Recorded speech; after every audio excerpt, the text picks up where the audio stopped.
तो चलिए अब आपको सीधे लिए चलते हैं जहां केंद्रीय गृह मंत्री अमित शाह बीजेपी का संकल्प पत्र जारी कर रहे हैं और वो कार्यक्रम में घोषणा पत्र पहुंच चुके समिति की ओर हैं। ये से कार्यक्रम की लाइव तस्वीरें आपको उनका दिखा रही हार्दिक हैं। अभिनंदन करता हूं, स्वागत करता हूं।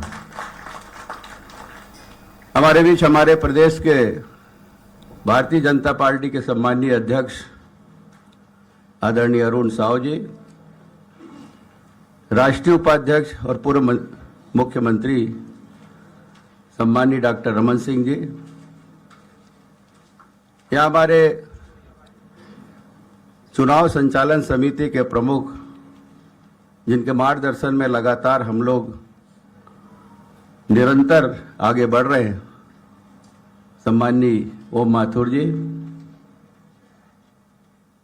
यहाँ पर हमारे राष्ट्रीय उपाध्यक्ष और राज्यसभा सांसद सम्मानीय सुश्री सरोज पांडे जी, सम्मानीय ब्रिजमोहन अग्रवाल जी, सम्मानीय नेता प्रतिपक्ष सम्मानीय नारायण चंदेल जी, सांसद सम्मानीय सुनील सोनी जी। लगातार 90 विधानसभा में 90 सुझाव पेटी, साथ ही साथ व्हाट्सएप और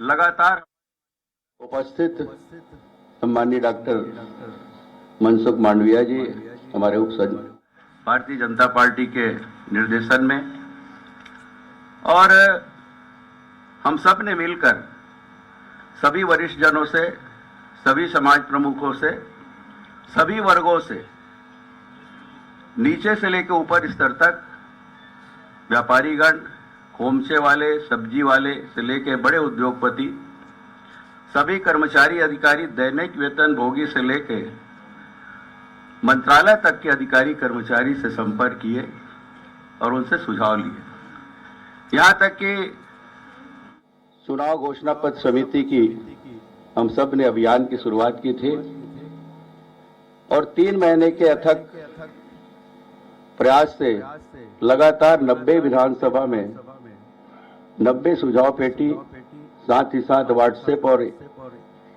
ईमेल भी जारी किया गया और लगातार हमारे माननीय सदस्यगण, लगभग 35 सदस्यीय हमारी टीम बनी थी प्रदेश भारतीय जनता पार्टी के निर्देशन में, और हम सब ने मिलकर सभी वरिष्ठ जनों से, सभी समाज प्रमुखों से, सभी वर्गों से, नीचे से लेकर ऊपर स्तर तक, व्यापारीगण, खोमचे वाले, सब्जी वाले से लेकर बड़े उद्योगपति, सभी कर्मचारी अधिकारी, दैनिक वेतन भोगी से लेकर मंत्रालय तक के अधिकारी कर्मचारी से संपर्क किए और उनसे सुझाव लिए।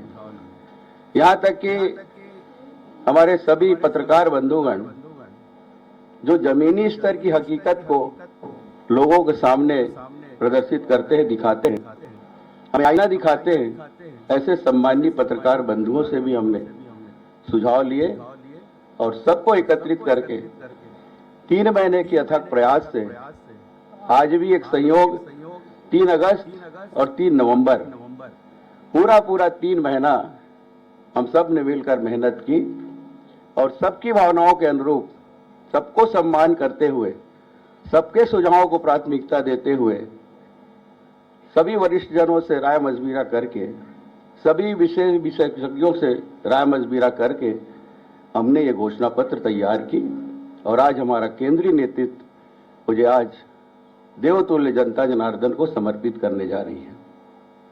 पूरे विश्वास के साथ ये हमारा अटल संकल्प है और हम भारतीय जनता पार्टी जो कहती है वो करती है, उस सत्य वाक को हम पूरा करेंगे।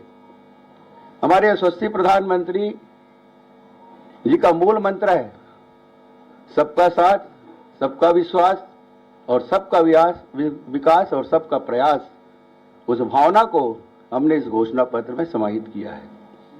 मुझे पूर्ण विश्वास है कि इस घोषणा पत्र के आधार पर हमारा जो चुनाव अभियान है और आगे बढ़ेगा और जनता जनार्दन का विश्वास जीतेगा।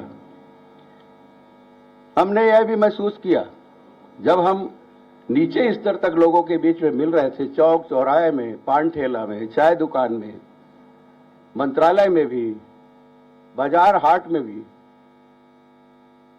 हमारे घरों में भी, कार्यालय में भी आके लोग बड़े समर्पण भावना से अपने सुझाव दिए और सबको मिलाकर लगभग 2 लाख से ऊपर सुझाव हमें मिले। यहां तक कि व्हाट्सएप से भी ये विश्वास अर्जित हमें हुआ है कि व्हाट्सएप और ईमेल से सुझाव घर बैठकर लोग हमें दिए और यही बताता है कि लोगों का विश्वास भारतीय जनता पार्टी को बना है। आज भरी निगाह से हमारे साथियों के पास और कार्यालय में हमारी समिति के सदस्यों के पास एक आज भरी निगाह से लोग अपने सुझाव लेके आते रहे, वो प्रमाणित करता है कि भारतीय जनता पार्टी जो कहती है वो करती है। ये विश्वास लोगों में कायम है और जिस तरह माननीय मोदी जी अटल संकल्प लेकर आगे बढ़ रहे हैं पूरे देश को, उसी तरह हमारा प्रदेश भी आगे बढ़ेगा। ये विश्वास छत्तीसगढ़ की जनता में जागी है। अगर मैं अपने सदस्यों का नाम ना लूं तो शायद मेरा प्रस्तावना अधूरा रह जाएगा, इसलिए जिन्होंने हम सब ने मिलकर ये घोषणा पत्र बनाए हैं, संरक्षक के रूप में मैं स्वयं, संयोजक के रूप में मैं स्वयं था, सह संयोजक माननीय राम विचार नेताम जी, माननीय अमर अग्रवाल जी, माननीय शिवरतन शर्मा जी, सदस्य सचिव के रूप में श्री पंकज झा जी, सदस्य के रूप में सुश्री लता उसेंडी जी, श्री चंद्रशेखर साहू जी, डॉक्टर कृष्णमूर्ति बांधी जी, श्री राजा रणविजय सिंह जी, श्री मधुसूदन यादव जी, श्रीमती रंजना साहू जी, श्री भैयालाल राजवाड़े जी, श्री महेश गागड़ा जी, श्री कमल भान सिंह जी, श्रीमती कमला देवी पाटले जी, श्री ओपी चौधरी जी, श्रीमती चंपा देवी पावले जी, श्री संदीप शर्मा जी, श्री केदारनाथ गुप्ता जी, श्री भरत वर्मा जी, श्री रवि भगत जी, श्रीमती विभा अवस्थी जी, डॉक्टर विजय शंकर मिश्रा जी, श्री राम लखन जी पैकरा, श्री दीपक साहू जी, श्री आत्मा नारायण पटेल जी, श्री रामकृष्ण दीवर जी, श्री राम कुमार भट्ट जी, श्री द्वारका जायसवाल जी, श्री टेकेश्वर जैन जी, श्री विक्रम सिंह जी, डॉक्टर सलीम राज जी और मीडिया सहयोगी के रूप में श्री अनुराग अग्रवाल जी, सोशल मीडिया सहयोगी के रूप में श्री सोमेश पांडे जी, आईटी प्रकोष्ठ से श्री सुनील पिल्लई जी, ये सभी हमारे टीम में शामिल थे और सब ने मिलकर सभी वरिष्ठजनों से राय मशविरा कर ये घोषणा पत्र तैयार की। आप सबको माननीय अमित शाह जी उसको आप सबके माध्यम से, मीडिया के माध्यम से देवतुल्य जनता जनार्दन को समर्पित करेंगे। बहुत बहुत धन्यवाद।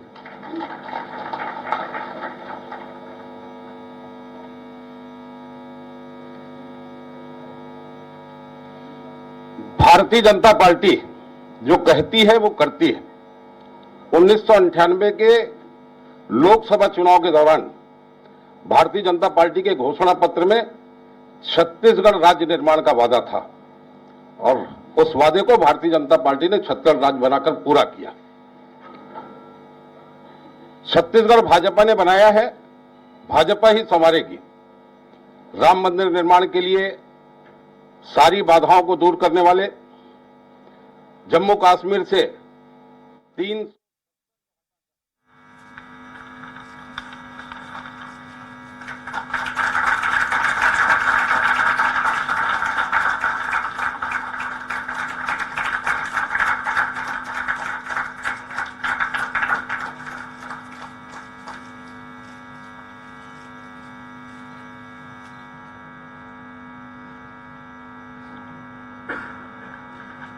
छत्तीसगढ़ के लिए मोदी की गारंटी 2023।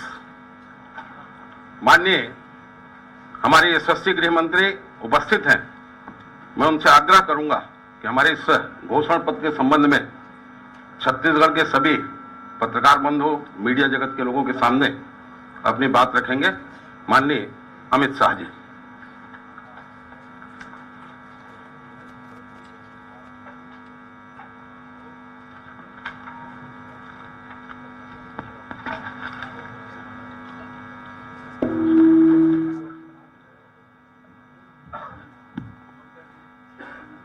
मंच पर उपस्थित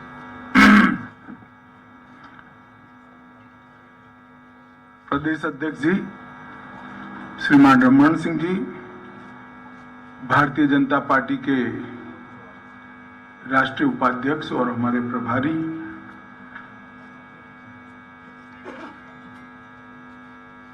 ओम जी माथुर जी, नारायण चंदेल जी,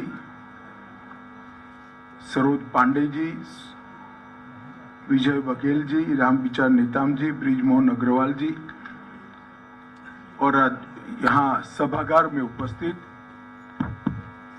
सभी पत्रकार छायाकार भाई बहन, आप सभी को नमस्कार।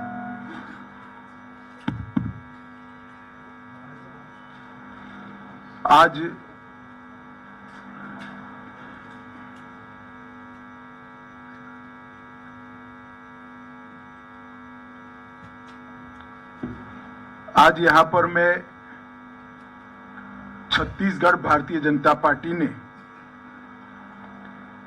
आगामी चुनाव में छत्तीसगढ़ की जनता से ढेर सारे लाखों की संख्या में सुझाव प्राप्त कर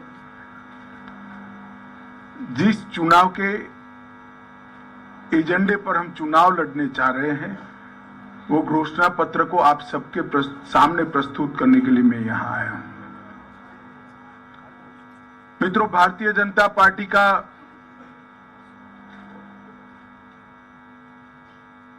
एक रिकॉर्ड है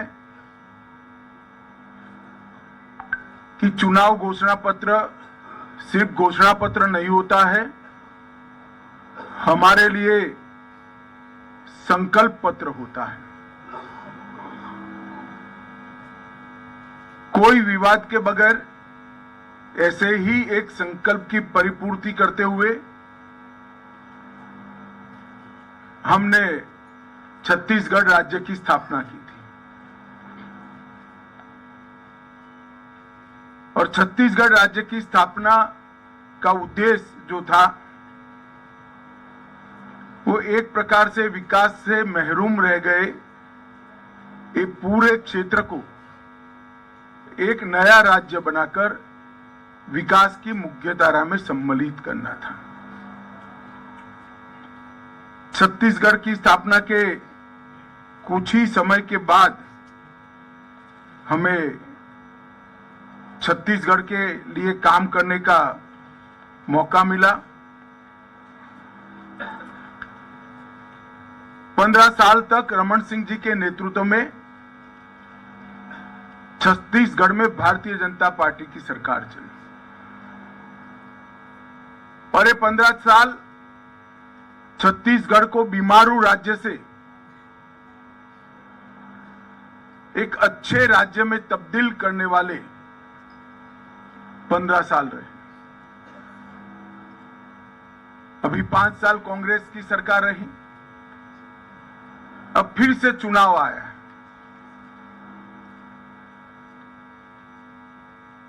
मुझे मालूम है यहां पर छत्तीसगढ़ की जनता परिवर्तन करने जा रही है। मैं छत्तीसगढ़ में घुमा हूं, जनता से संवाद भी किया है।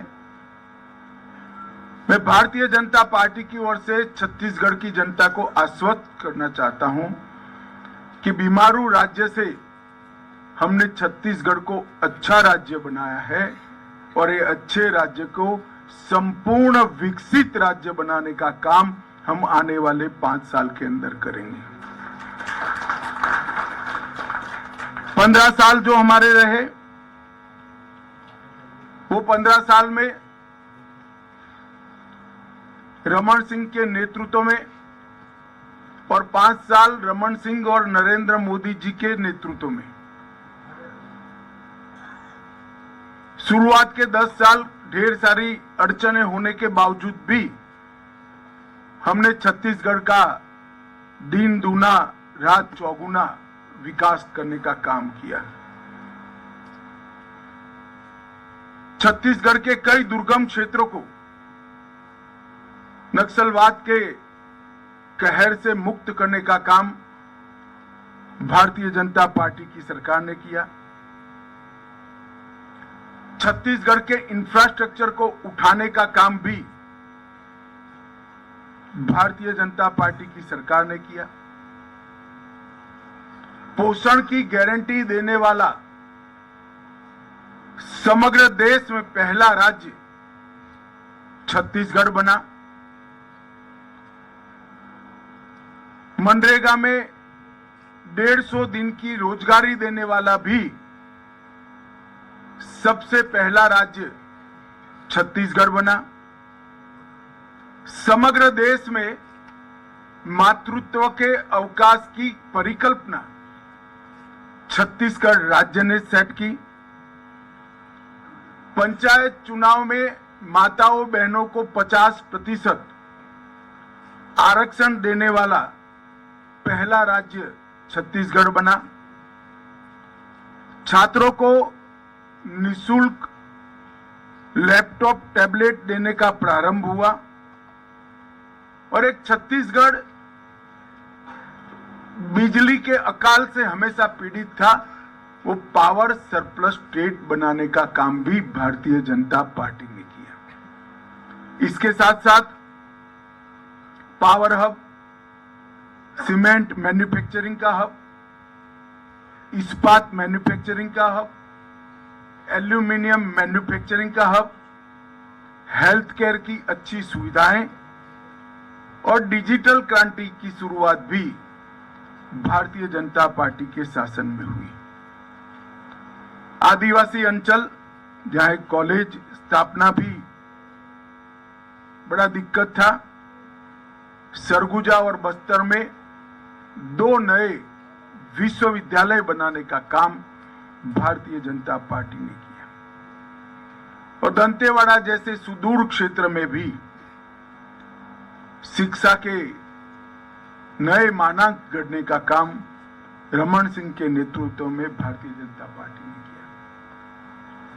किया। उसी कालखंड में 2 मेडिकल कॉलेज से वहां से बढ़ाकर हमने 15 तक पहुंचाए। मेडिकल के विद्यार्थियों की सीटों की उपलब्धि 100 से बढ़ाकर 1100 तक ले गए। इंजीनियरिंग कॉलेज 14 से बढ़ाकर 50 तक ले गए।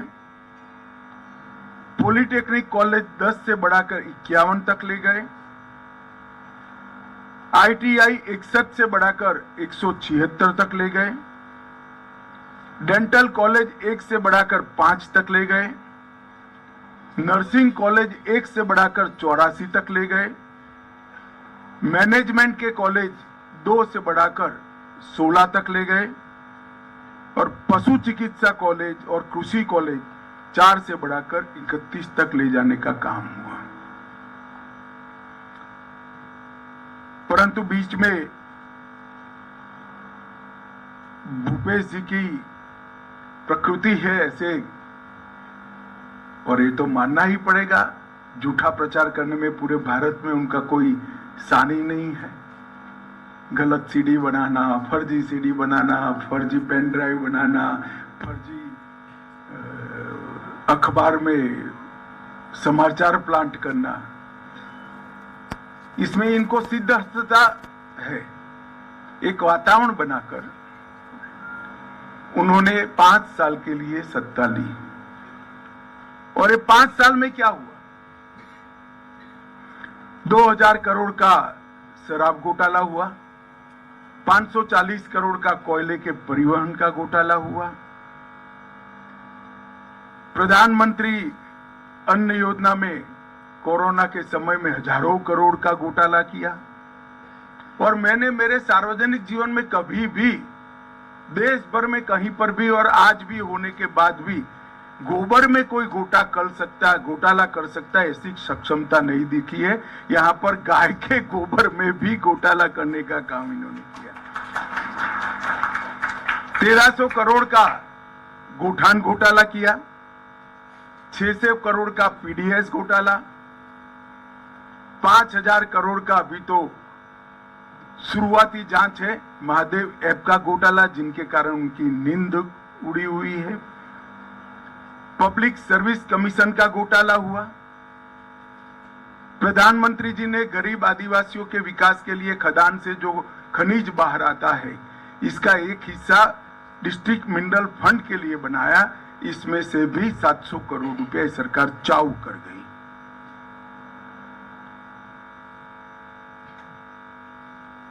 भर्ती की स्थिति ऐसी रही कि भ्रष्टाचार के कारण दलित युवाओं ने निवस्त्र होकर रायपुर के अंदर जुलूस निकालना पड़ा, निवस्त्र जुलूस निकालना पड़ा। फिर भी इनको जरा भी शर्म नहीं आती है और बड़े धड़ल्ले से विश्वास के साथ कहते हैं कि हमने विकास के काम किए हैं, हमने प्रगति की है। प्रगति तो हुई है, मगर भ्रष्टाचार में प्रगति हुई है। मित्रों, 5 साल के अंदर कानून और व्यवस्था के मुद्दे पर ये सरकार फिसड्डी साबित हुई है। 300 से ज्यादा वादे जो किए थे वो पूरे न करने वाली, ये वादा खिलाफी करने वाली सरकार है। विकास को सर्वदृष्टि से अवरुद्ध करने वाली सरकार है। अरे गरीब आदिवासी बहनों को चरण पादुकाएं देने का कार्यक्रम था, वो भी बंद कर दिया। तेंदुपत्रा संग्राहकों को बोनस बंद कर दिया। इनकी बोरियों की गठों की संख्या को आधे से कम कर दिया। ओबीसी कल्याण के सारे कामों को तितर बितर करने का काम कर कर परम सीमा पर जातिवाद को पहुंचाया। तुष्टीकरण का हाल यह है कि भुवनेश्वर साहू को लॉन्च कर मार डाला, मगर वोट बैंक के कारण उनके हत्यारों के खिलाफ कोई कठोर कार्रवाई नहीं हो रही है। हर दृष्टि से छत्तीसगढ़ बनाने के जो उद्देश्य है, ये उद्देश्य को डिफीट करने का काम भूपेश बघेल सरकार ने किया है। मैं छत्तीसगढ़ में लगभग विगत 3 महीनों में 10 बार आया हूं। जनता से भी संवाद किया है, व्यापारियों से भी किया है, आदिवासियों से भी किया है, युवाओं से भी किया है, महिलाओं और दलितों से भी किया है। ओबीसी समाज के भी ढेर सारे नेता को मैं मिला हूं। सर्वदूर एक भावना बनी है कि इस बार यहां परिवर्तन होने वाला है। मगर फिर भी हम जो वादे करते हैं वो जिम्मेदारी के साथ करते हैं। ये भारतीय जनता पार्टी का ट्रैक रिकॉर्ड है। हमने जब भी वादे किए तो जिम्मेदारी के साथ किए। और हमने छत्तीसगढ़ को वादा किया था कि हम छत्तीसगढ़ के विकास के लिए काफी कुछ करेंगे। मैं आज आप सबके माध्यम से छत्तीसगढ़ की जनता को बताना चाहता हूं, 10 साल सोनिया मनमोहन की सरकार रही और 9 साल मोदी जी की सरकार रही। ये 10 साल में डिवोल्यूशन फंड और ग्रांट इन एड में सोनिया मनमोहन सरकार ने 77,000 करोड़ रुपया छत्तीसगढ़ के लिए लिया था और हमने 9 साल में 77,000 करोड़ को बढ़ाकर 3 लाख करोड़ रुपया छत्तीसगढ़ के विकास के लिए भेजने का काम किया। 9,000 करोड़ से ज्यादा रोडवेज के काम किए हैं। रेलवेज के लिए 2500 करोड़ अंतिम बजट में सिर्फ आवंटन किया है। 162 करोड़ की लागत से रायपुर एयरपोर्ट का उन्नयन मोदी जी कर रहे हैं। 42 एकलव्य आदिवासी विद्यालय बनाए हैं। 500 मेगावाट की क्षमता के सोलर पार्क की स्थापना की है। पिछले 3 वर्षों में नक्सल प्रभावित एरिया में 1200 बैंक की शाखाएं, 5000 डाकघर और 2300 मोबाइल टावर बनाकर वहां पर रीच बढ़ाने का काम ये भारतीय जनता पार्टी की सरकार ने किया है। जगदलपुर में 2 ट्राइब्स इंडिया शोरूम बनाने का काम किया है और ढेर सारे गरीब कल्याण के काम मोदी जी ने यहां पर किए हैं, जिसकी बहुत लंबी सूची है, मैं बताना नहीं चाहता हूं।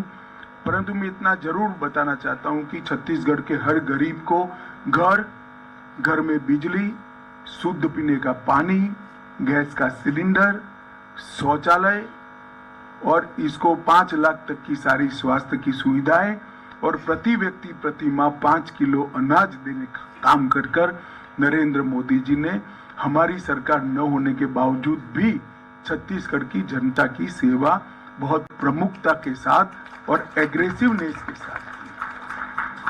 परंतु मैं छत्तीसगढ़ की जनता को कहना चाहता हूं कि मोदी जी जो करना चाहते हैं उसमें श्रीमान बघेल सबसे बड़ा विघ्न है, और ये विघ्न मोदी जी को छत्तीसगढ़ का डेवलपमेंट नहीं करने देता है। उनको डर है कि अगर ये सारे काम हो गए तो भारतीय जनता पार्टी लोकप्रिय बन जाएगी और उनकी कुर्सी चली जाएगी। भूपेश बाबू, कुर्सी तो वैसे ही जाने वाली है, क्योंकि 5 साल तक आपने कांग्रेस हाईकमांड के एटीएम बनने के अलावा कोई काम नहीं किया है। हजारों करोड़ रुपया छत्तीसगढ़ के गरीब जनता का कांग्रेस के एटीएम में डालकर दिल्ली पहुंचा है। हमने लाखों लोगों के साथ चर्चा कर एक घोषणा पत्र तैयार किया है। मोदी गारंटी के सभी चीजों को तो मैं नहीं पढ़ता, परंतु इसमें से 20 प्रमुख वादों को मैं आप सब लोगों के सामने जरूर रखना चाहता हूं। हमने तय किया है कि कृषि उन्नति योजना की शुरुआत करेंगे, जिसके अंतर्गत 21 क्विंटल प्रति एकड़ धान, चिंता मत करो मैं फिर से बोलता हूं, 21 क्विंटल प्रति एकड़ धान 3100 रुपये के मूल्य से हम खरीदेंगे।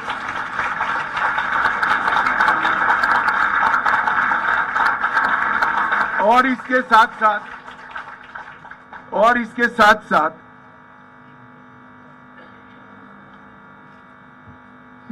एक मुफ्त भुगतान उसका कर किसान को इसकी राह नहीं देगा। मैं यहां पर एक स्पष्टता जरूर करना चाहूंगा छत्तीसगढ़ की जनता के सामने कि अभी 2700 रुपया जो मिल रहा है छत्तीसगढ़ की जनता को, इसमें से 2200 रुपया मोदी जी भेज रहे हैं, और बघेल साहब 500 रुपया अंदर डालकर, वो भी लेट, 1 साल लेट, 500 रुपया डालकर 2700 रुपये की क्रेडिट ले रहे हैं। अब मैं बताता हूं 3131 रुपया भारतीय जनता पार्टी की डबल इंजन सरकारों का होगा, और साथ में एक मुफ्त भुगतान भी हम करेंगे। इन्होंने एक नया बहाना बनाया है कि भुगतान नहीं करना है, खरीद नहीं करनी है तो बारदान की उपलब्धि नहीं कराते हैं। हम ये भी स्पष्ट कर देते हैं कि बारदान की उपलब्धि धान की खरीदी के पहले ही पर्याप्त मात्रा में कर ली जाए। इन्होंने वादा किया था हर महीना महतारी वंदन योजना के तहत हम महिलाओं को कुछ मुआवजा देंगे, नहीं दिया। हमने तय कर लिया है कि 12,000 रुपया सालाना हर विवाहित महिला को देने का भारतीय जनता पार्टी निर्णय है। इन्होंने 5 साल तक सरकारी पदों पर भर्तियों में करप्शन नहीं हो पाया, इसलिए भर्तियां रोक दी। जब तक उनकी उगाही नहीं होती है भर्ती नहीं करते। इसके कारण भर्ती की स्पीड हो गई, मूल भाव देने वाला नहीं मिला तो भर्ती ही नहीं करना। इसके कारण ढेर सारे पद खाली रह गए। 1 लाख खाली पदों को सिर्फ 2 साल के अंदर समयबद्ध टाइम टेबल तय कर हम इसकी भर्ती करेंगे। 18 लाख प्रधानमंत्री आवास योजना के घर बनाएंगे, और छत्तीसगढ़ के हर घर में निर्मल जल नल से पहुंचाने का हम कार्यक्रम करेंगे। इसके साथ साथ तेंदुपत्ता संग्रहण में जो मेरे आदिवासी भाइयों बहनों जुड़े हैं, उनको बड़ा अन्याय हुआ है। हम प्रदेश में तेंदुपत्ता संग्रहण 5500 रुपया प्रति मानक बोरों में करेंगे। संग्रहण के मौजूदा दिनों में 15 दिन करेंगे, इसकी बढ़ोतरी करेंगे। चरण पादुका योजना फिर से चालू करेंगे, और अतिरिक्त संग्रहण करने वालों को 4500 रुपये का बोनस भी भारतीय जनता पार्टी की भूमिहीन खेतीहर मजदूरों को दीनदयाल उपाध्याय कृषि मजदूर कल्याण योजना के तहत 10,000 रुपये की सालाना मदद करने का काम भारतीय जनता पार्टी की। आयुष्मान भारत योजना जो मोदी जी ने देश के 60 करोड़ गरीबों के लिए इंट्रोड्यूस की है, हम प्रत्येक परिवार को 5 लाख की योजना तो देंगे ही देंगे, इसके साथ साथ 10 लाख तक का पूरा जिसको जरूर पड़ेगी इसका उपचार मुख्यमंत्री राहत कोष से किया जाएगा। क्योंकि ज्यादातर लोगों को 10 लाख के उपचार की जरूरत ही नहीं पड़ती है, तो प्रीमियम खर्च करने की जरूरत नहीं है। परंतु किसी को भी 5 लाख से ऊपर खर्च होगा, वो मुख्यमंत्री राहत कोष से देकर हम इस योजना को 10 लाख तक ले जाएंगे। प्रधानमंत्री जन औषधि केंद्र जो 90% से 30% सस्ती दवाइयां, जीवन रक्षक दवाइयां देता है, हम राज्य में 500 नए जन औषधि केंद्र खोलेंगे जिससे गरीब लोगों को सस्ती दवाइयां उपलब्ध कर सकें। हमें सुनिश्चित करेंगे कि पब्लिक सर्विस कमीशन की परीक्षा में पारदर्शिता होगी और इसको इस तर्ज पर करेंगे कि 5 साल में एक भी भर्ती घोटाला किसी के सामने नहीं आएगा। इसके साथ साथ भर्ती घोटाले में जो घपले करे हैं वो निश्चिंतता के साथ न सोए। आज से आप माला करना शुरू कर दो, सरकार आते ही आपके खिलाफ कठोर क्रिमिनल जांच की घोषणा करती है। छत्तीसगढ़ की उद्यम क्रांति के लिए डिटेल बाद में दिया जाएगा, परंतु जो युवा एक सीमा मर्यादा में नया उद्योग डालेंगे, इसको 50% सब्सिडी के साथ ब्याजमुक्त कार्यशील मूडी का हम भुगतान करेंगे। स्टेट कैपिटल रीजन एनसीआर की तर्ज पर रायपुर, नया रायपुर, दुर्ग और भिलाई नगर क्षेत्र को मिलाकर एक एससीआर बनाएंगे जिससे नगर आयोजन ढंग से हो और जमीनों की कालाबाजारी न हो। सेंट्रल भारत का इनोवेशन हब बनाने के लिए हम पूर्व में एक बहुत बड़ा इनोवेशन का केंद्र बनाएंगे जिससे कम राज्य के अंदर 6 लाख से ज्यादा रोजगार उत्पन्न होंगे। रानी दुर्गावती योजना बीपीएल वर्ग की बालिकाओं के जन्म पर 1,50,000 रुपया उनको वयस्क होने पर मिले, इस प्रकार की हम रानी दुर्गावती योजना लेकर आएंगे। और माताओं बहनों को मोदी जी ने गैस का कनेक्शन दिया है। छत्तीसगढ़ सरकार 500 रुपये में गैस का सिलेंडर देने की भी घोषणा करती है। और इसके साथ साथ हम कॉलेज आने जाने के लिए डायरेक्ट बेनिफिट ट्रांसफर के माध्यम से मासिक ट्रैवल अलाउंस भी देंगे। जो मैंने आगे कहा, हजारों करोड़ का घपला घोटाला हुआ है। घोटाला किसने किया उसका महत्व नहीं है, जनता का पैसा है, पाई पाई वापिस खजाने में आनी चाहिए। हमारी सरकार का नीति है भ्रष्टाचार के खिलाफ जीरो टॉलरेंस का। भ्रष्टाचार के खिलाफ जांच आयोग भी बनाएंगे और क्रिमिनल इन्वेस्टिगेशन की भी हम शुरुआत करेंगे। एम्स के तर्ज पर Chhattisgarh institute of medical science CIMS, हर लोकसभा क्षेत्र में आईआईटी की तर्ज पर CIT Chhattisgarh institute of technology और हर संभाग में सिम्स, इसकी रचना कर पढ़ाई लिखाई, रोजगार युक्त पढ़ाई लिखाई और स्वास्थ्य की सुविधा दोनों को छत्तीसगढ़ सरकार ताकत देगी। दोनों सिम्स और सीट के मॉडल भी हमने बना लिए हैं कि वो किस तर्ज पर काम करेंगे और इसके मानक क्या होंगे। इन्वेस्ट छत्तीसगढ़ सम्मेलन की शुरुआत कर वैसे भी इन्वेस्टमेंट आएगा, भ्रष्टाचार नहीं होगा, मगर फिर भी एकल खिड़की योजना शुरू कर इन्वेस्ट छत्तीसगढ़ सम्मेलन की फिर से शुरुआत कर हम इन्वेस्टमेंट को यहाँ लाएंगे। सरकार तुहर द्वार के माध्यम से लोकाभिमुख एडमिनिस्ट्रेशन की दिशा में हम आगे बढ़ेंगे। शक्तिपीठ परियोजना के तहत 1000 किलोमीटर लंबी शक्तिपीठ परियोजना छत्तीसगढ़ के 5 शक्तिपीठों को और उत्तराखंड के 4 धाम की यात्रा की तर्ज पर विकसित कर छत्तीसगढ़ को यात्रा धाम के क्षेत्र में, टूरिज्म के क्षेत्र में एक नई ऊंचाई पर ले जाएंगे। और सबसे अंतिम है, अयोध्या में राम मंदिर बन रहा है। 22 जनवरी को मोदी जी इसका प्राण प्रतिष्ठा करने वाले हैं। छत्तीसगढ़ के गरीब लोगों को रामलल्ला के दर्शन के लिए रामलल्ला दर्शन योजना भी हम लेकर आएंगे, जिससे रामलल्ला के दर्शन करें।